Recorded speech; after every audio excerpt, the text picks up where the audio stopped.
Hello YouTube, welcome back. This is CT's Racing, CT Racing JA, and I have a new little project for the channel here, which is my 1979 Chevy Malibu G-body that I just had imported from Miami to here in Jamaica. Um, I've had it since what? It's been here on the island since. Well, I got it in hand since Monday. Today is Wednesday, so I had it for like 2 days in hand. It was a mission, was a journey getting this car here.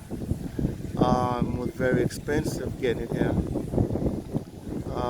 Importing cars to Jamaica is can be a very trying and difficult process. One, mainly because to import a vehicle that's I think is 10 years and older, you have to go through the Classic Car Club. Uh, and get certain permits and license issued, which takes a while. So I bought this vehicle here in Virgin Island. Then I shipped it to Miami to a friend of mine's. He had it stored for me. And the process took like a year or maybe a year and a half to get everything in order to ship the car. And I finally got it in hand after a year and a half. It's here on the island, so show you a little something. It's LS, I think it's a 6.0, and yeah, I'm not sure what's in the motor because I bought it, this is the way I bought it, but it has a little baby turbo on it.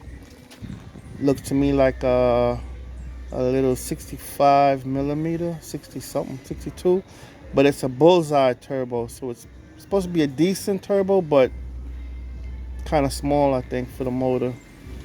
And I believe the motor is a 6.0, I'm not sure, could be a 5.3, but I'm kind of leaning towards it being a 6.0.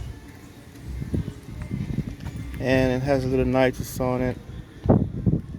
Um, yeah, I raced this car in the Virgin Islands, and yeah, it was. I'm not sure how fast it goes because in the Virgin Islands it didn't have a track, so mostly street racing.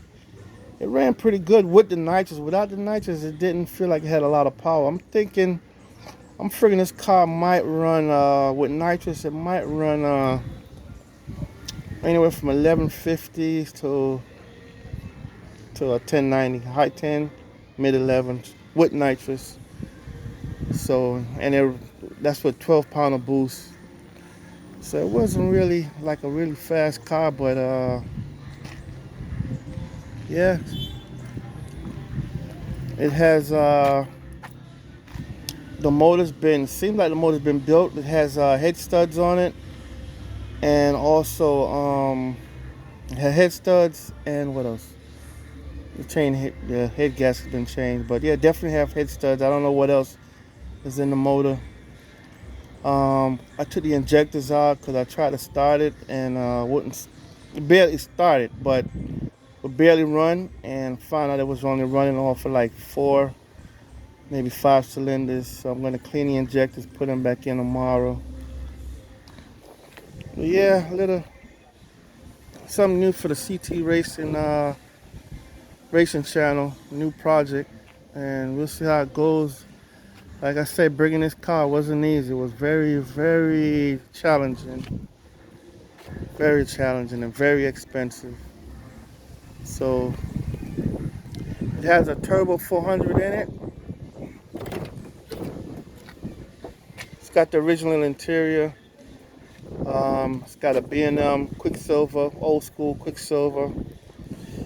The previous owner took out the back seat and threw it away, but I'm going to try to get a back seat and put back in it. Try to keep the interior pretty much factory stock or factory appearing. It's got tack, little boost gauge, and what? No, it's got a turbo 400 reverse manual valve by the trans brake in it. And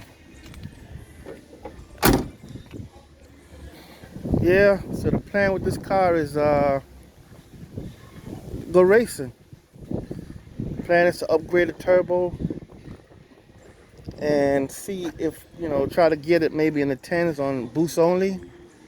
And with nitrous, I don't know. Maybe, I don't know. Hopefully, for the future, the plan is to try to go 9s with it. 9-second street car. So this car would be licensed, tagged, insured, and street driven. I don't know if it's gonna be daily. I don't doubt it.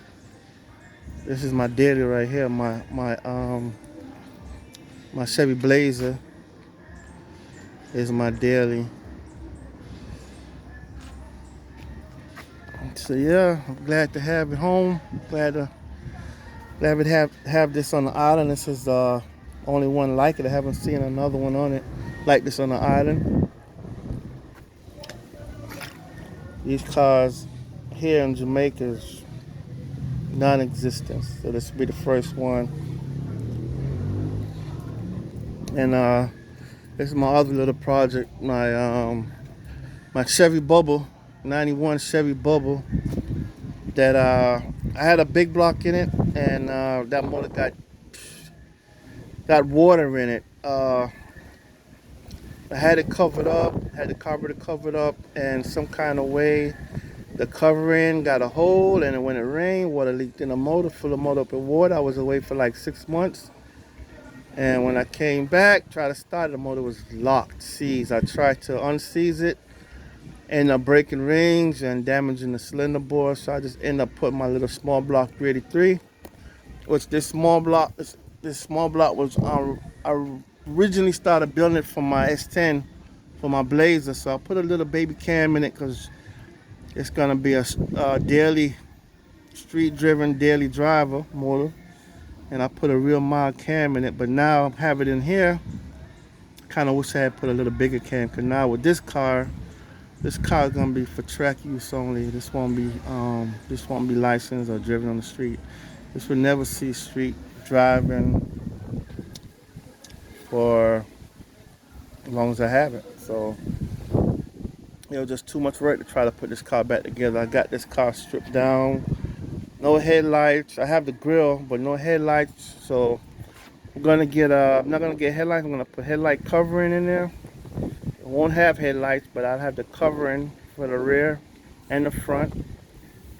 And yeah, be a track car. Be hopefully to do get a little content with it for the channel. This one is a little unusual. I have a Elderbrock intake, which is a dual plane, and I put on a 4500 Dominator series. That's an old school Dominator. That's when they first started making Dominators from 1970 something, I think. From that era, this Dominator is from very old school, but it runs good. It works really good. The reason I ended up putting that Dominator, because I have a 830 Harley and I couldn't find it, but recently I was cleaning up and ran across it, so I'll probably end up switching it over, put the 830 on it. It's an 830 annual discharge, and I'll take the Dominator off. I don't know, maybe I'll try with the Dominator, who knows. It has nitrous plate on it. It's gonna have nitrous, and the plan is to put anywhere from 250 to 300, and hopefully it'll hold it. So all right. So yeah, so in a few, appreciate it, and stay tuned.